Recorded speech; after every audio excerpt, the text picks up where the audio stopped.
Hey everyone, welcome back to my YouTube channel. मैं हूं अलका और स्वागत करती हूं आपका अपने यूट्यूब चैनल पे। हिस्ट्री एनसीईआरटी के चैप्टर 9 पे हैं हम। ये हमारी क्लास 7 की एनसीईआरटी है।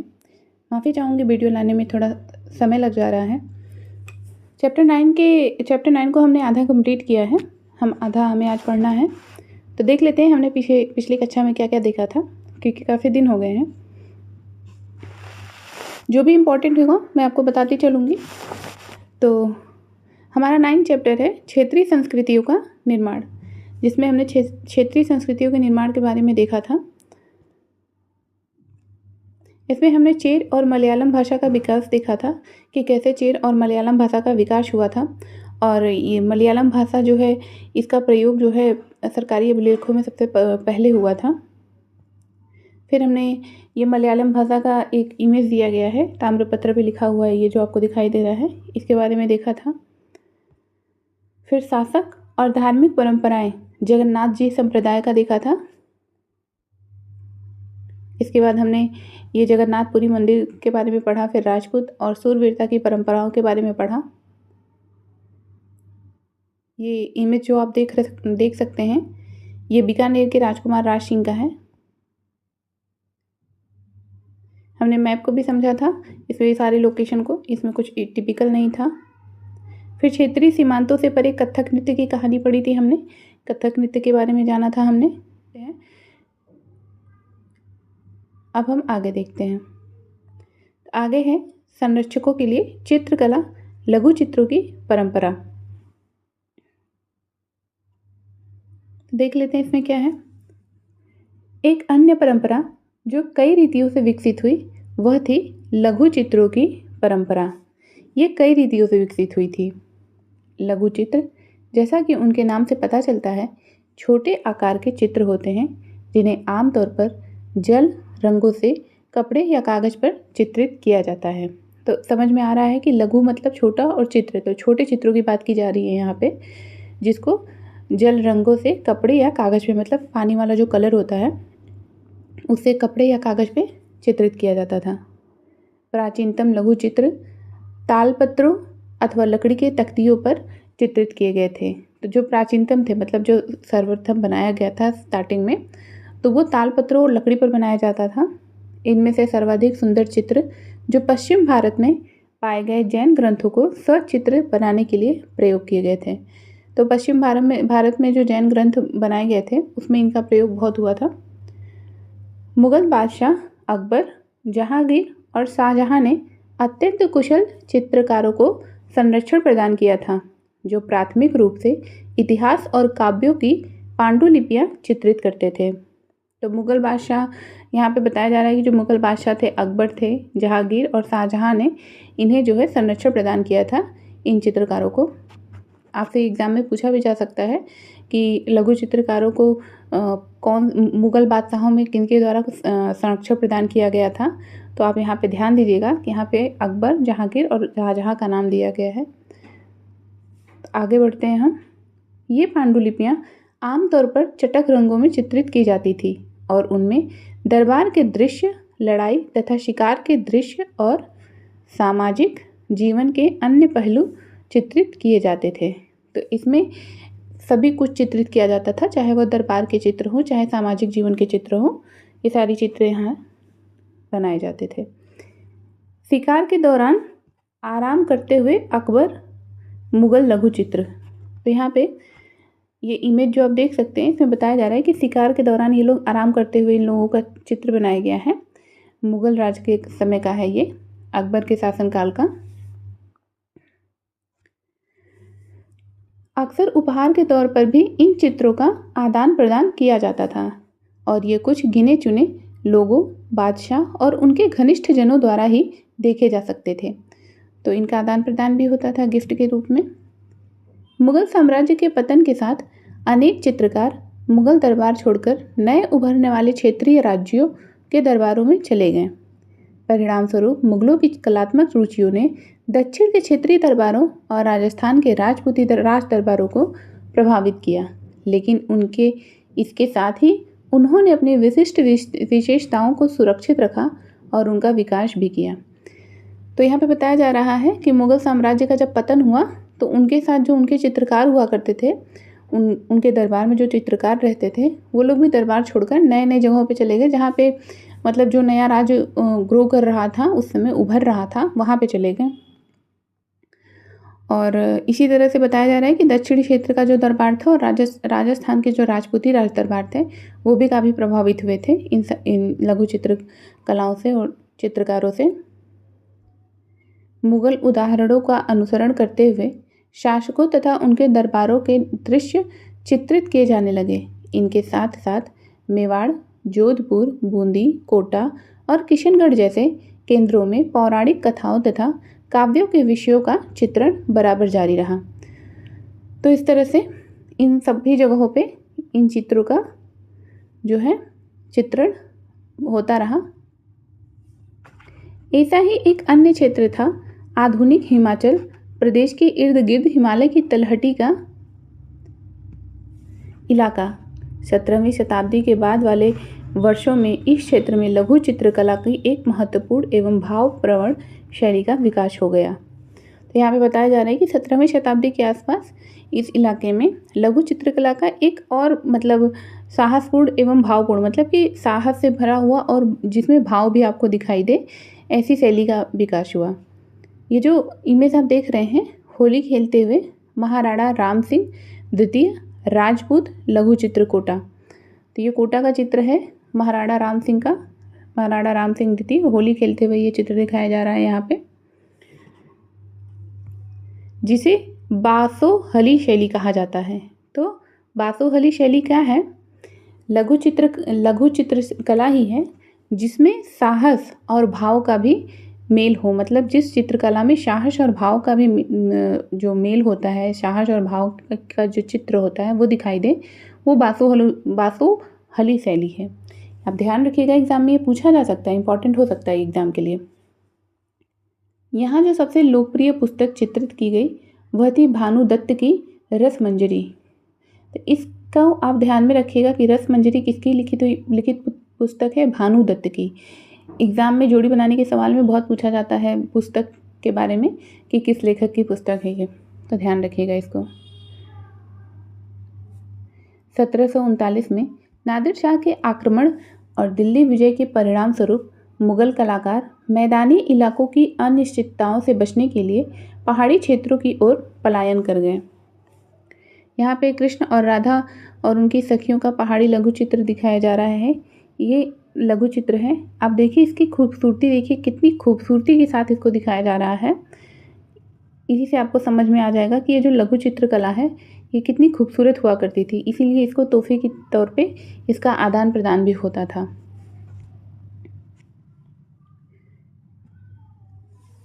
उन्हें वहाँ जाते ही आश्रयदाता तैयार मिले, जिसके फलस्वरूप चित्रकारी की कांगड़ा शैली विकसित हुई। तो कांगड़ा शैली भी लघु चित्रकला की ही एक शैली है और ये कहाँ पे विकसित हुई?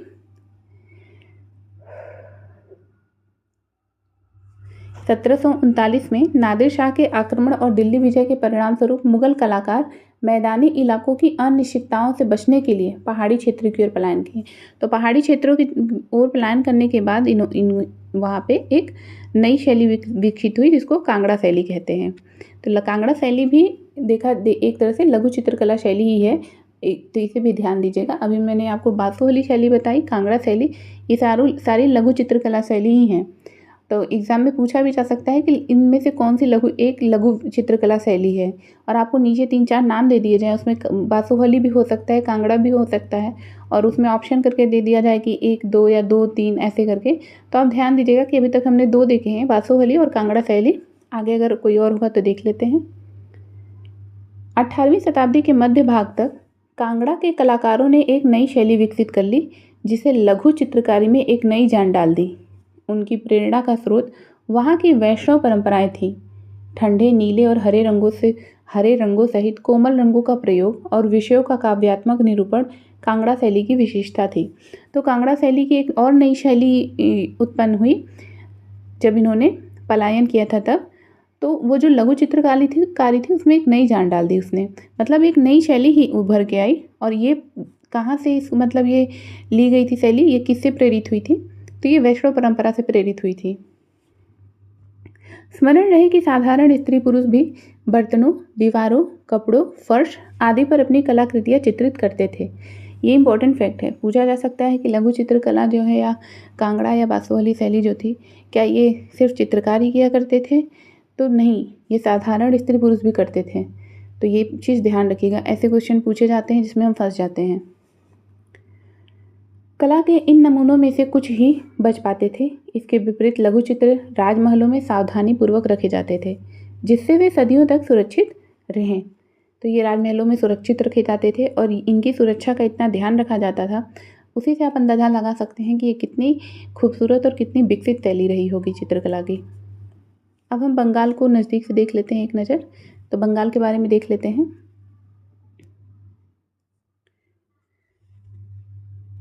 एक क्षेत्रीय भाषा का विकास। जैसा कि हमने प्रारंभ में देखा था कि हम अक्सर क्षेत्रों के नाम वहाँ के निवासियों द्वारा बोली जाने वाली भाषा के अनुसार निर्धारित करते हैं। इसलिए हम यह मान लेते हैं कि बंगाल में लोग हमेशा बंगाली, बंगला ही बोलते थे। किंतु यह एक दिलचस्प बात है कि आज बंगाली संस्कृत से निकली हुई भाषा मानी जाती है। तो बंगाली जो है संस्कृत से निकली हुई भाषा मानी जाती है, यहाँ पे बताया जा रहा है। प्रारंभिक ईसा पूर्व प्रथम शताब्दी के मध्य भाग के मतलब प्रारंभिक संस्कृत ग्रंथों के अध्ययन से ये पता चलता है कि बंगाल के लोग संस्कृत से उपजी हुई भाषाएं नहीं बोलते थे। तो फिर नई भाषा का उद्भव कैसे हुआ? तो यहाँ प्रश्न पूछा जाता है कि अगर वो बंगाल के लोग जो है संस्कृत से उपजी हुई भाषा नहीं बोलते थे, तो फिर नई भाषा का उद्भव कैसे हुआ? यहाँ पे एक आपको लिपि दिखाई दे रही है तालपत्र पर लिखी हुई। ये सबसे पहली बंगाली रामायण के तालपत्र की पांडुलिपि का एक पृष्ठ है। तो ये भाषा आप देख सकते हैं कि ये लिपि कैसी है, जो हम जैसे साधारण लोगों के बस की बात तो नहीं है पढ़ पाना इस लिपि को। ईसा पूर्व चौथी तीसरी शताब्दी से बंगाल और मगध दक्षिण बिहार के बीच वाणिज्यिक संबंध स्थापित होने लगे थे, जिसके कारण संभवतः संस्कृत का प्रभाव बढ़ता गया। चौथी शताब्दी के दौरान गुप्त वंशीय शासकों ने उत्तरी बंगाल पर अपना राजनीतिक नियंत्रण स्थापित कर लिया और वहाँ ब्राह्मणों को बसाना शुरू कर दिया। तो जब चौथी शताब्दी स्टार्ट हुई तो उस दौरान जो गुप्त वंश के शासक हुआ करते थे, उन्होंने उत्तरी बंगाल पर अपना राजनीतिक नियंत्रण स्थापित कर लिया था। तो जो बंगाल का उत्तरी हिस्सा था वहाँ पर गुप्त वंशी शासकों का शासक आ गया था। फिर उन्होंने वहाँ पर ब्राह्मणों को बसाना शुरू कर दिया।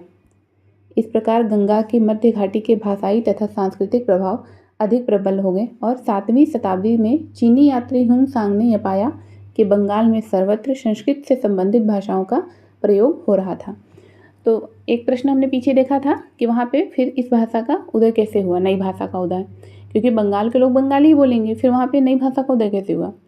तो जब गुप्तवंशी शासक ने उत्तरी बंगाल में अपना शासन स्थापित किया तो वो लोग वहाँ पे कुछ ब्राह्मणों को ले जाकर बसाएं। तो ब्राह्मणों की जो भाषा हुआ करती थी वो जाहिर सी बात है कि तब संस्कृत ही हुआ करती थी, वो संस्कृत बोलते थे। तो इस तरह से वहाँ पे संस्कृत भाषा का भी प्रभाव होने लगा और वो बहुत अधिक प्रबल हो गया वहाँ पे, और वो पूरे बंगाल में संस्कृत बोली जाने लगी इस तरह से। 8वीं शताब्दी के पाल शासकों के अंतर्गत एक क्षेत्रीय राज का उद्भव हो गया। 14वीं से 16वीं शताब्दियों के बीच बंगाल पर सुल्तानों का शासन रहा, जो दिल्ली में स्थित शासकों से स्वतंत्र थे। तो यहाँ पर बताया जा रहा है कि 14वीं से 16वीं शताब्दी के बीच बंगाल पर जिन लोगों का शासन होता था वो दिल्ली में स्थित शासकों से स्वतंत्र थे, मतलब सुल्तान थे। और दिल्ली में भी मुगलों का शासन था, पर वो दोनों स्वतंत्र थे, दोनों का आपस में कोई लेना देना नहीं था। दिल्ली के शासक अलग थे और बंगाल में जो थे सुल्तान वो अलग थे। 1586 में जब अकबर ने इस प्रदेश बंगाल को जीत लिया तो उसे सूबा माना जाने लगा। उस समय प्रशासन की भाषा तो फारसी थी, लेकिन बंगाली एक क्षेत्रीय भाषा के रूप में विकसित हो रही थी। 1586 में अकबर ने बंगाल पर भी अपना शासन कर लिया, बंगाल को जीत लिया। फिर उन्होंने बंगाल को सूबा माना और वहाँ पे जो प्रशासनिक भाषा थी वो फारसी थी, पर उस समय वहाँ पे जो क्षेत्रीय भाषा थी, जो लोगों द्वारा बोली जाती थी स्थानीय भाषा, वो बंगाली धीरे धीरे विकसित होने लगी।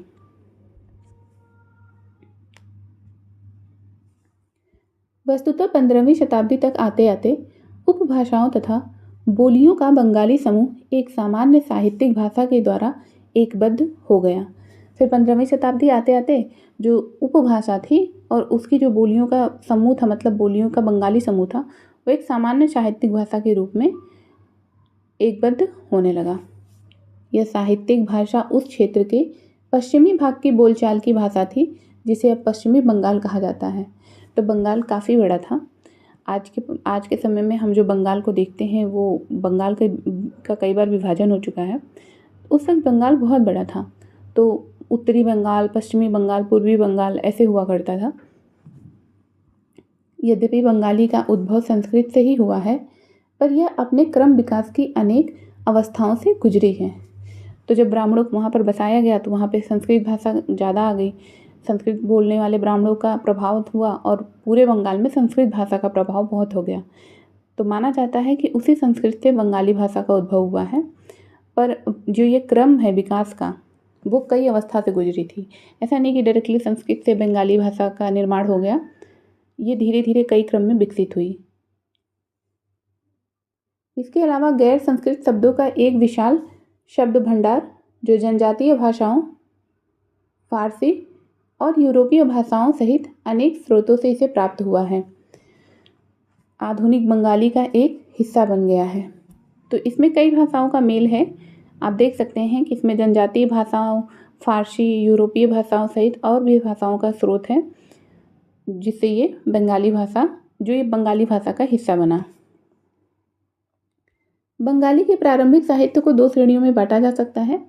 एक श्रेणी संस्कृत की ऋणी और दूसरी उससे स्वतंत्र है। मतलब एक श्रेणी जो है संस्कृत की ऋणी है, मतलब संस्कृत भाषा से उसका उद्भव हुआ है। दूसरा उससे स्वतंत्र है, मतलब उसका संस्कृत से रिश्ता नहीं है। पहली श्रेणी में संस्कृत महाकाव्यों के अनुवाद, मंगल काव्य, शाब्दिक अर्थों में शुभ यानी मांगलिक काव्य जो स्थानीय देवी देवताओं से संबंधित हैं, और भक्ति साहित्य जैसे गैड़ीय वैष्णव आंदोलन के नेता श्री चैतन्य देव की जीवनियाँ आदि शामिल हैं। दूसरी श्रेणी में नाथ साहित्य शामिल है, जैसे मैनामती गोपीचंद्र के गीत, धर्म ठाकुर की पूजा से संबंधित कहानियाँ, परी कथाएँ, लोक कथाएँ और गाथा गीत। तो यहाँ पे जो बंगाली का जो साहित्य था वो दो श्रेणी में बटा था। तो पहली श्रेणी में यहाँ पे जो बताया गया है, पहली श्रेणी में जो भी हो संस्कृत की ऋणी है, और ये मंगल काव्य हुआ और भक्ति साहित्य हुआ, गौड़ीय वैष्णव आंदोलन के नेता श्री चैतन्य देव की जीवनी हुई। तो ये सारी चीज़ें इसमें शामिल हैं। और दूसरी श्रेणी में शामिल हैं परी कथाएँ, लोक कथाएँ, मतलब परियों की कहानियाँ, लोक कथाएँ, लोगों की कहानियाँ, और गाथा गीत है, और मैनामती गोपीचंद्र के गीत हैं, धर्म ठाकुर की पूजा से संबंधित कहानियाँ। तो यहाँ पे कहानियों और गीतों का आपको देखने को मिल रहा है कि कहानियाँ और गीत हैं यहाँ पे दूसरी श्रेणी में।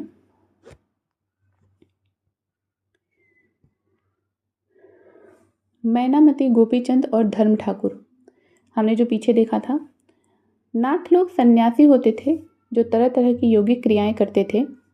यह गीत विशेष जो अक्सर अभिनीत किया जाता है, यह बताता है कि रानी मैनामती ने अपने पुत्र गोपीचंद्र को अनेक बाधाओं के समक्ष संन्यास का मार्ग अपनाने को किस प्रकार प्रोत्साहित किया था। तो मैनामती जो थी, गोपीचंद उनके पुत्र थे और उन्होंने उनको संन्यास का मार्ग अपनाने के लिए प्रेरित किया था, और उसके लिए बहुत सारी बाधाएं आई थी, पर उसके बीच में भी उन्होंने अपने पुत्र को संन्यास के लिए प्रेरित किया। धर्म ठाकुर एक क्षेत्रीय लोकप्रिय देव हैं जिनकी पूजा अक्सर एक पत्थर या काठ की मूर्ति के रूप में की जाती है। तो मैनामती, गोपीचंद और धर्म ठाकुर जो हैं उनके बारे में थोड़ा सा यहाँ पर दिया गया है कि ये लोग क्या थे और मतलब क्या इनकी कहानी रही होगी, जिसकी हमने अभी पीछे बात की थी। पहली श्रेणी के ग्रंथों का काल निर्णय करना अपेक्षाकृत सरल है, क्योंकि ऐसी अनेक पांडुलिपियाँ पाई गई हैं जिनमें यह इंगित किया गया है कि उनकी रचना 15वीं शताब्दी के उत्तरार्ध और 18वीं शताब्दी के मध्य भाग के बीच की गई थी। तो जो पहली श्रेणी के ग्रंथ हैं उनका काल निर्धारण यहाँ किया जा सकता है, पर दूसरी श्रेणी की कृतियाँ मौखिक रूप से कहीं सुनी जाती थी, इसलिए उनका काल निर्णय सही नहीं किया जा सकता है। वे खास तौर पर पूर्वी बंगाल में लोकप्रिय थी, जहाँ ब्राह्मणों का प्रभाव अपेक्षाकृत कम था। इसीलिए यहाँ पे इन इस श्रेणी की कृतियों में, कथाओं में, कहानियों में, गीतों में जो है संस्कृत का भाव थोड़ा कम मिलता है। पीर और मंदिर।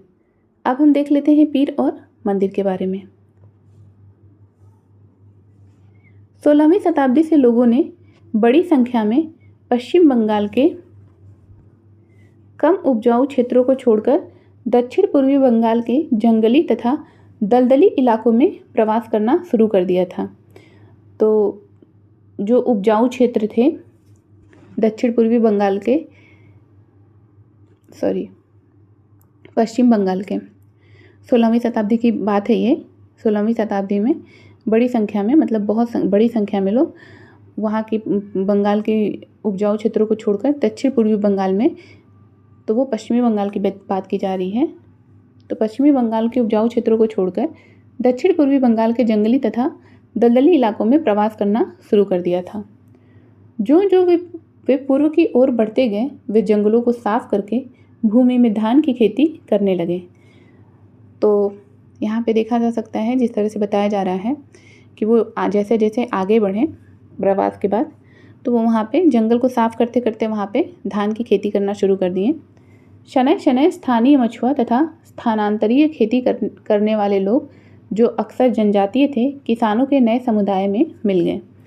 और धीरे धीरे क्या हुआ कि जो वहाँ के स्थानीय मछुआरे हुआ करते थे, और वो लोग भी वहाँ के स्थानांतरीय खेती करने वाले जो लोग थे, वो धीरे धीरे जनजाति हुआ करते थे, जो सभी लोग किसानों के एक समुदाय में मिल गए, मतलब सभी लोग किसानी करने लगे। इन्हीं दिनों बंगाल पर मुगलों का नियंत्रण स्थापित हो गया था तथा जिन्होंने पूर्वी डेल्टा प्रदेश के केंद्रीय भाग में स्थित ढाका नगर में अपनी राजधानी स्थापित की। जब ये सारी घटनाएं हो रही थी, उसी समय वहाँ पर बंगाल पे मुगलों का नियंत्रण स्थापित हो गया। अधिकारी और कर्मचारी लोग भूमि प्राप्त करके अक्सर उस पर मस्जिदें बना लेते थे, जो इन इलाकों के धार्मिक रूपांतरण के केंद्रों के रूप में काम आती थी। तो वहाँ के जो अधिकारी और कर्मचारी हुआ करते थे, वो लोग भूमि वहाँ से प्राप्त करके उस पर ज़्यादातर मस्जिद बना लिया करते थे। तो इस तरह से वहाँ का धार्मिक रूपांतरण, वो एक धार्मिक रूपांतरण केंद्र की तरह काम करने लगा। प्रारंभ में बाहर से आकर यहाँ बसने वाले लोग इन अस्थिर परिस्थितियों में रहने के लिए कुछ व्यवस्था तथा आश्वासन चाहते थे। ये सुख सुविधाएं तथा आश्वासन उन्हें समुदाय के नेताओं ने प्रदान की। तो जब प्रारंभ में वहाँ पे बाहर से जो लोग भी आकर वहाँ बस रहे थे, तो अक्सर ऐसा होता है कि जब कहीं पे किसी का शासन स्थापित होता है, तो उस समय थोड़ी सी अस्थिरता की स्थिति पैदा हो जाती है। उस समय तक चीज़ें स्थिर नहीं होती हैं, बहुत दिक्कत होती है वहाँ पे। तो इन लोगों को भी वो अस्थिर परिस्थिति में भी आश्वासन चाहिए था, वहाँ पे रहने के लिए सुरक्षा के लिए व्यवस्था चाहिए थी इन लोगों को। तो वहाँ इन लोगों को वो आश्वासन और व्यवस्था और सुरक्षा जो है वहाँ के समुदाय के नेताओं ने प्रदान की। ये नेता शिक्षकों और निर्णायकों की भूमिकाएं भी अदा करते थे। कभी कभी ऐसा समझा जाता था कि इन नेताओं के पास अलौकिक शक्तियां हैं। स्नेह और आदर से लोग इन्हें पीर कहा करते थे। तो वो जो समुदाय के मतलब नेता हुआ करते थे, वो नेता शिक्षक और निर्णायकों की भूमिका भी अदा करते थे। मतलब वो निर्णय भी देते थे और शिक्षक भी माना जाता था उनको। और बहुत से लोग उनको मानते थे कि उनके पास कुछ अलौकिक शक्तियाँ हैं, इसलिए लोग उन्हें आदर और सम्मान से पीर कहते थे। यहाँ पे बताया जा रहा है पीर का मतलब फारसी भाषा का शब्द है जिसका अर्थ है आध्यात्मिक मार्गदर्शन। तो फारसी भाषा का एक शब्द है, उसका मतलब होता है आध्यात्मिक मार्गदर्शन करने वाला। इस पीर श्रेणी में संत या सूफी और अन्य धार्मिक महानुभाव, साहसी उपनिवेशी, देवत्व प्राप्त सैनिक एवं योद्धा, विभिन्न हिंदू एवं बौद्ध देवी देवता और यहाँ तक कि जीवात्माएं भी शामिल थे। तो पीर श्रेणी में सिर्फ संत नहीं हुआ करते थे, संत, सूफी, अन्य धार्मिक महानुभाव, साहसी उपनिवेशी, देवत्व प्राप्त सैनिक एवं योद्धा, विभिन्न हिंदू एवं बौद्ध देवी देवता और यहाँ तक कि जीवात्माएं भी शामिल थी। तो मतलब पीर शब्द में ये सारी चीज़ें आते थे। पीरों की दुनिया पद्धतियाँ बहुत ही लोकप्रिय हो गई और उनकी मज़ारें बंगाल में सर्वत्र पाई जाती हैं। पीरों की पूजा पद्धतियाँ तो इनकी जो पूजा पद्धति थी वो भी बहुत अलग हो गई, बहुत लोकप्रिय थी और मज़ारें जो है बंगाल में लगभग हर जगह पाई जाती थी। बंगाल में 15वीं शताब्दी के बाद वाले वर्षों में मंदिर बनाने का दौर जोरों पर रहा, जो 19वीं शताब्दी में आकर समाप्त हो गया। हमने देखा है अध्याय 2 और 5 में कि मंदिर और अन्य धार्मिक भवन अक्सर उन व्यक्तियों या समूहों द्वारा बनवाए जाते थे जो शक्तिशाली बन रहे थे। वे उनके माध्यम से अपनी शक्ति तथा भक्ति भाव का प्रदर्शन करना चाहते थे। मैंने पीछे भी बताया था कि अक्सर जो राजाएं हुआ करते थे, जो शासक वर्ग रहते थे, वो अपने शासनकाल में अपने जहाँ भी रहते थे वहाँ पे मंदिरों का निर्माण कराया करते थे। उससे वो अपनी प्रतिष्ठा, अपनी शक्ति का प्रदर्शन करते थे, अपनी भक्ति दिखाना चाहते थे। तो ऐसा माना जाता था तब कि जिस राज्य में जितना बड़ा मंदिर हो, जितना मतलब अच्छा मंदिर हो, वो उतना ही शक्तिशाली राजा माना जाता था। और मंदिरों में बहुत सारा धन भी रखा जाता था, जिन्हें लूटने के लिए बाहर से लोग भी आते थे, जिनमें से एक आपने नाम सुना होगा मोहम्मद गोरी को, जिसने कितना ही उत्पात मचाया हमारे यहाँ के।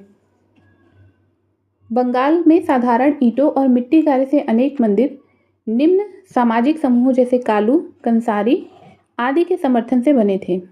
तो कालू तेली को कहते हैं, कंसारी घंटा धातु के कारीगर, जो घंटा बनाने वाले होते हैं धातु के, उसके कारीगर। यूरोप की व्यापारिक कंपनियों के आ जाने से हम यहाँ पे देख लेते हैं, एक जीववाद शब्द दिया गया है। यह मानना कि पेड़ पौधे, जड़ वस्तुओं और प्राकृतिक घटनाओं में भी जीवात्मा है। यूरोप की व्यापारिक कंपनियों के आ जाने से नए आर्थिक अवसर पैदा हुए। इन सामाजिक समूहों से संबंधित अनेक परिवारों ने इन अवसरों का लाभ उठाया। जैसे जैसे लोगों की सामाजिक तथा आर्थिक स्थिति सुधरती गई, उन्होंने इन स्मारकों के निर्माण के माध्यम से अपनी प्रस्थिति या प्रतिष्ठा की घोषणा कर दी। जब स्थानीय देवी देवता, जो पहले गांव में छान छप्पर वाली झोपड़ियों में पूजे जाते थे, को ब्राह्मणों द्वारा मान्यता प्रदान कर दी गई, तो उनकी प्रतिमाएं मंदिरों में स्थापित की जाने लगी। तो इस तरह से वहाँ पे जब मंदिरों का निर्माण तेजी पे था, तो आपको पता है कि वो लोग मंदिरों का निर्माण अपनी प्रतिष्ठा की घोषणा करने के लिए ही करते थे, अपनी शक्ति, अपनी भक्ति को दिखाने के लिए। तो इस तरह से जब वहाँ के देवी देवताओं की पूजा छप्पर में, झोपड़ियों में की जाती थी, अब उनको प्रॉपर मंदिर में स्थापित करा जाने लगा। और जो ब्राह्मण हैं वहाँ के, उनके द्वारा मान्यता प्रदान की गई इनको। ये आप देख सकते हैं, यहाँ पे 2 चित्र दिए गए हैं। एक दोचाला छप्परदार झोपड़ी है ये, और एक चौचाला मंदिर है। तो ये देखिए, पहले ऐसे झोपड़ियों में पूजा होती थी, देख सकते हैं आप, पहले ऐसे हुआ करते थे। एक तरह से आप समझ लीजिए कि ये मंदिर ही हैं एक तरह से। फिर इनको परिष्कृत कर दिया गया। मंदिरों का निर्माण जब तेजी पे था, तो फिर इस तरह से पक्की ईंटों के मंदिर बनने लगे।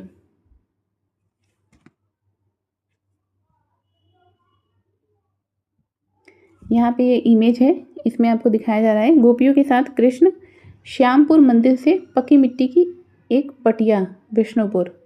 ये एक पटिया है पक्की मिट्टी की, आप देख सकते हैं।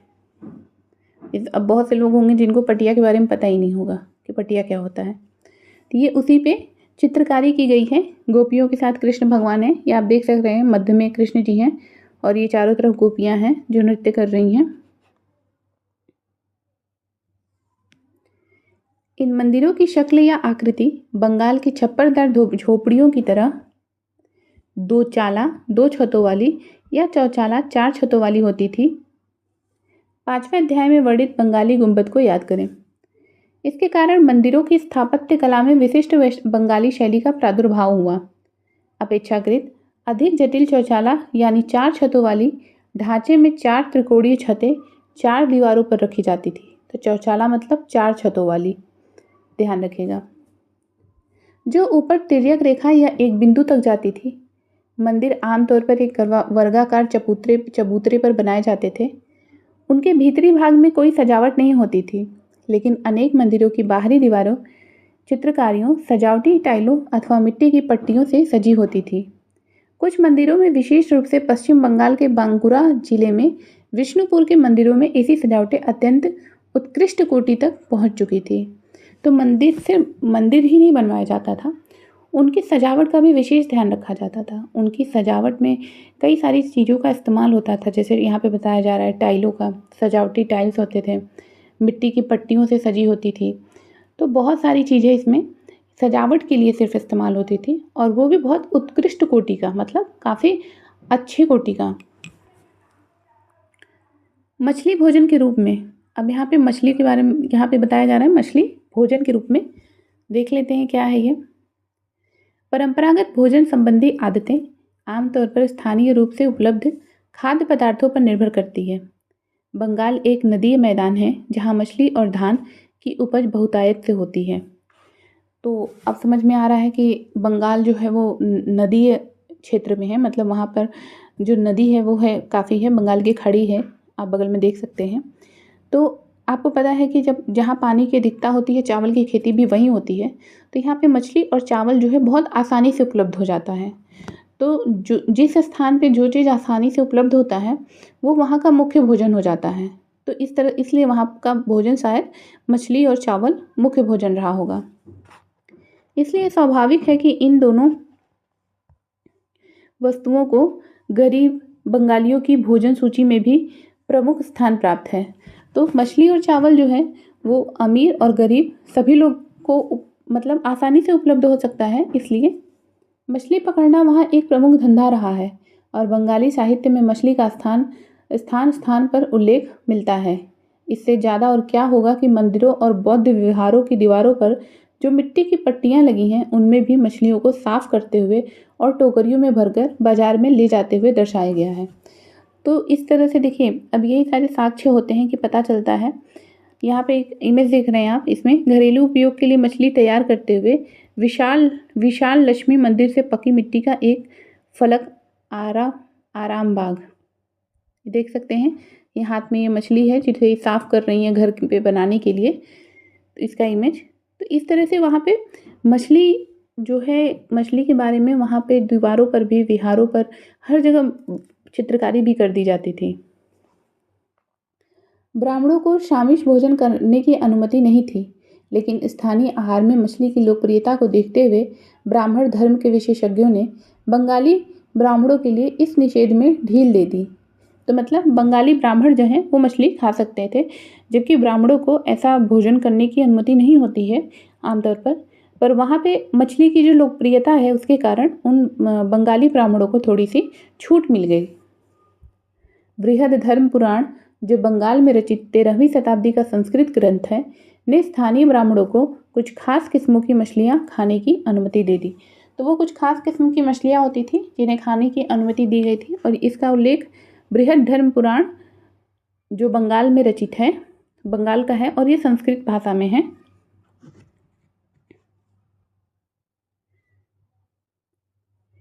यूरोप में राष्ट्र राज्यों का उदय। अब हम अन्यत्र में थोड़ा देख लेते हैं। यूरोप में राष्ट्र राज्यों का उदय, अभी तक हमने अपने यहाँ का देखा। 18वीं शताब्दी के अंत तक यूरोप के लोग स्वयं को एक साम्राज्य जैसे ऑस्ट्रेलिया हंगरी साम्राज्य की प्रजा या किसी चर्च जैसे यूनानी रूढ़िवादी चर्च के सदस्य मानते थे। परंतु 18वीं शताब्दी के अंतिम दशकों में लोग स्वयं को एक ऐसे समुदाय के सदस्य के रूप में भी पहचानने लगे जो एक भाषा जैसे कि फ्रेंच या जर्मन बोलते थे। प्रारंभिक 19वीं शताब्दी में रोमानिया में विद्यालयी पाठ्य पुस्तकें ग्रीक के स्थान पर रोमानियन में लिखी जाने लगी, और हंगरी में लैटिन के स्थान पर हंगेरियन को राजभाषा के रूप में अपनाया गया। तो वहाँ पर भी देख सकते हैं आप कि कितने सारे बदलाव हो रहे हैं। भाषा भी बदली जा रही है, लिपि बदली जा रही है। यह और इसी प्रकार की अन्य प्रक्रियाओं ने लोगों को यह बोध कराया कि प्रत्येक भाषी समुदाय एक अलग राष्ट्र था। 19वीं शताब्दी के अंतिम दशकों में इटली और जर्मनी के एकीकरण के लिए हुए आंदोलनों ने इस भावना को और अधिक बल दिया। तो यहाँ पे हमारा चैप्टर समाप्त होता है।